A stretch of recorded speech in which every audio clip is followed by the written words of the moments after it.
Imagine this. You're a small town sheriff in a sleepy town where nothing much happens. But one rainy evening, you get a call that changes everything. What started as a routine wellness check spiraled into a nightmarish encounter that defies all logic. This story isn't for the faint of heart, but if you're ready for a true tale of the unexpected, stay tuned. I'm a police officer in a small town. I'm starting to forget one of my most distressing calls. It was 7:42 when the call came in. I was wrapping up another uneventful day, grateful for the calm. In our line of work, the less excitement, the better. Most days, like today, were filled with routine calls, wrong numbers, or lost pets. In fact, earlier that day, Paul Jordan's son, Kieran, called in because their cat had gone missing. When we got there, we found out the cat had passed away the night before. A sad moment, but not uncommon. So, you don't expect the phone to change your life at the end of a quiet day, but that's exactly what happened. I answered the call, and a voice barely above a whisper came through. "Hello? Sheriff's office. How can I help you?" I responded, trying to focus over the sound of rain pattering in the background. "Oh, I called the right number." The voice was young, maybe around 20, and she sounded out of breath, like she'd just run a marathon. "I suppose you did," I said, wondering why she seemed so surprised. "What kind of work do you do?" she asked, her voice shaky. I paused, a bit confused, and she quickly added, "I'm the new caretaker for Mr. and Mrs. Mulligan. You know, Tom and Esther." "Right, Esther," I confirmed. "Mrs. Mulligan is in some sort of bad way, and we need her checked out." I glanced at the clock. 7:45. "Ma'am, I think you should call a doctor. Loran is..." "I've already called Dr. Willows." She cut me off. "But she won't go back." This caught my attention. Dr. Loran Willows was the only doctor in town and a close friend of the Mulligans. If Esther needed help, Dr. Willows would have been there in a heartbeat. "Okay," I said, trying to piece it together. "What's going on?" "I'm not sure how to describe it. Mrs. Mulligan, she won't die." I froze, unsure if I'd heard her right. Maybe she was just stressed or didn't know how to handle the situation. "Well, that's, unusual," I said, trying to lighten the mood. "It's not what you think, sir, please. You need to come quickly." Before I could respond, the call ended.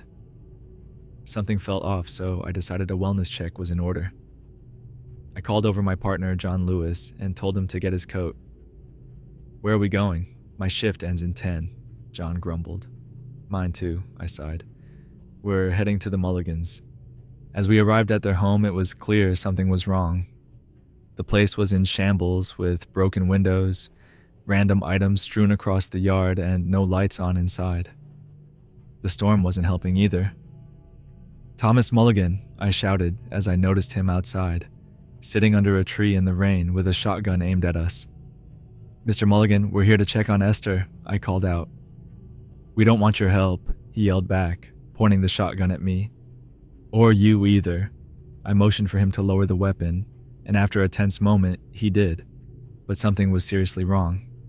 Thomas looked like he hadn't eaten in weeks, his clothes were torn, and there was a distant look in his eyes. "What happened here, Mr. Mulligan?" I asked gently. "She won't die, kid," he whispered. "Esther, she won't die." Before I could ask more, the front door of the house flew open.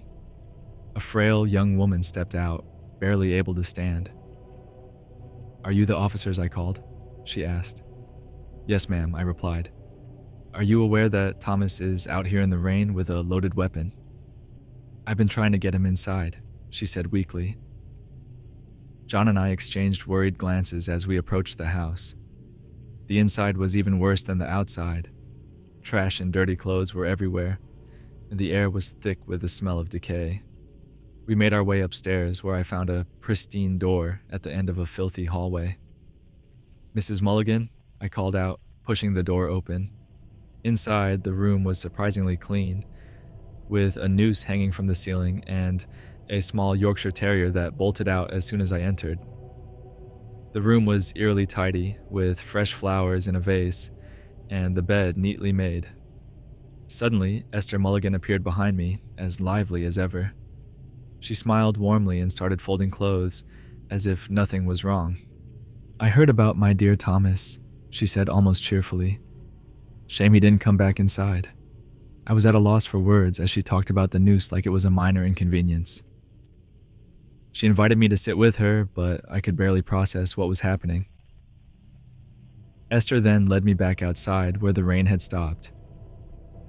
The bodies of Thomas, the young woman, and the little dog lay lifeless on the ground, but Esther was unfazed. "Try to do what they couldn't, Officer Grayson," she said, standing in the driveway. Before I knew it, I had drawn my gun and fired. Esther fell to the ground, but something felt wrong.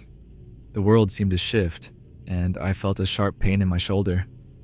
John was suddenly beside me screaming, but I couldn't understand what he was saying. The house behind us shook violently, then went still. The bodies on the ground started to move, and one by one they got up, brushed themselves off, and headed back inside. "Thanks for trying, officers," the young woman said sadly. "We'll probably see you again in a few weeks." John quit the force a week later. We never talked about that night, and no one ever called about the Mulligans again. But just last week, I was called back to that house. It had burned down, and all 3 residents were presumed dead. No bodies were found, but I did find a partially melted dog bowl labeled Pommy. The house is set to be demolished, and it seems like the whole town is forgetting what happened. Even John is starting to forget, but I'm writing this down in case anyone knows anything about Olivia Newman or the fire in Lawrence, Washington. If you have any information, please contact me.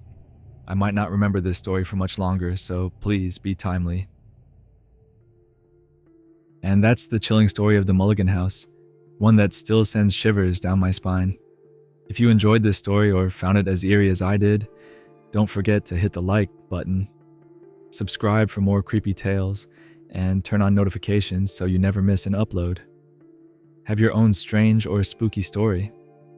Share it in the comments below or send it my way. I might just feature it in a future video.